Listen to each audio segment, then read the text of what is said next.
welcome to Thursday's lecture.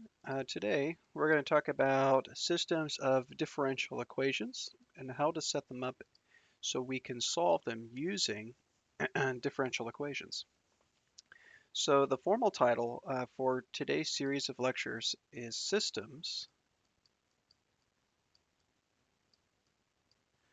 of Differential Equations.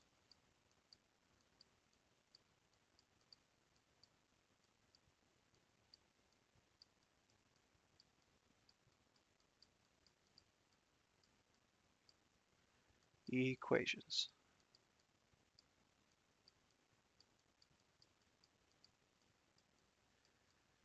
Cool. So this is what the class has been building up to. All these weeks we've been going over different types of linear algebra concepts and differential equation concepts. Now we've arrived at the point where we can finally um, understand how to combine those two topics into one.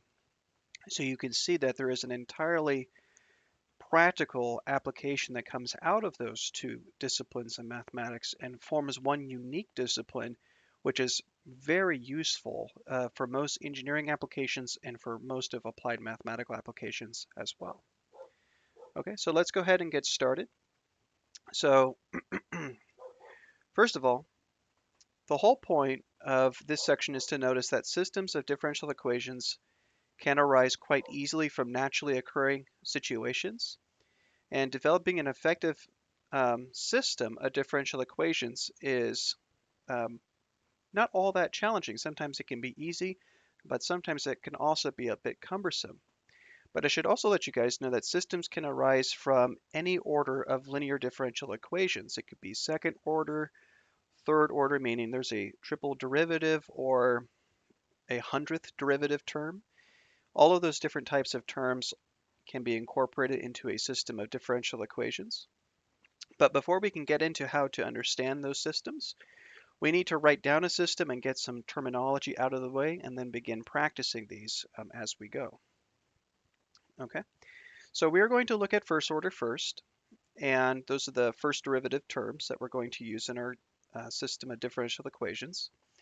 So these terms mean the same thing that they have meant all throughout the class, and that the largest derivative anywhere in the system will be a first derivative, and all unknown functions and their derivatives will only occur to the first power. So I'll be sure to write out an example of that here in just a moment. Here's an example of what I mean, an example of a first order system of linear differential equations. So here's our first equation, x prime sub 1, okay, equals x1 plus 2x2, okay? So that's the first equation, and then the second one could be x prime 2 sub 2 equals 3x1 plus 2x2, okay? And that's it. That's all there's to it. That's an example of a system of first order linear differential equations. So you can imagine what second order would look like. I would just include a second tick here, for example. Then all of a sudden it becomes a second order system of first order linear differential equations. Okay, so again, just rewrite that with the first tick so that we're working with first order, and then we'll start building up slowly from there. Now, we should also know what this type of system is called. There's another name for this.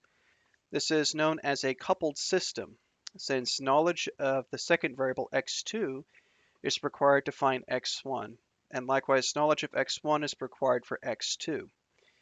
We don't need to worry about how to solve these. We may get to this later, but at this point we're only interested in becoming familiar with some basic types of systems. So for our purposes, just for your guys' reference, since x1 is required for x2,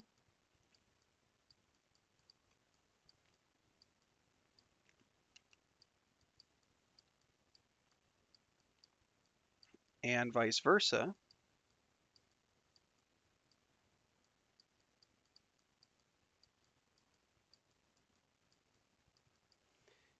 this system is coupled.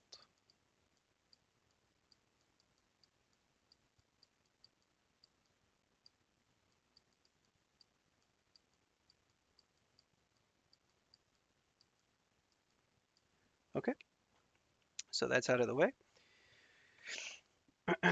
But now, as mentioned earlier, we can write any order of linear differential equations as a system. And now I'm going to show you guys how to do that with an example. And that example I will reserve for the next video. Stay tuned.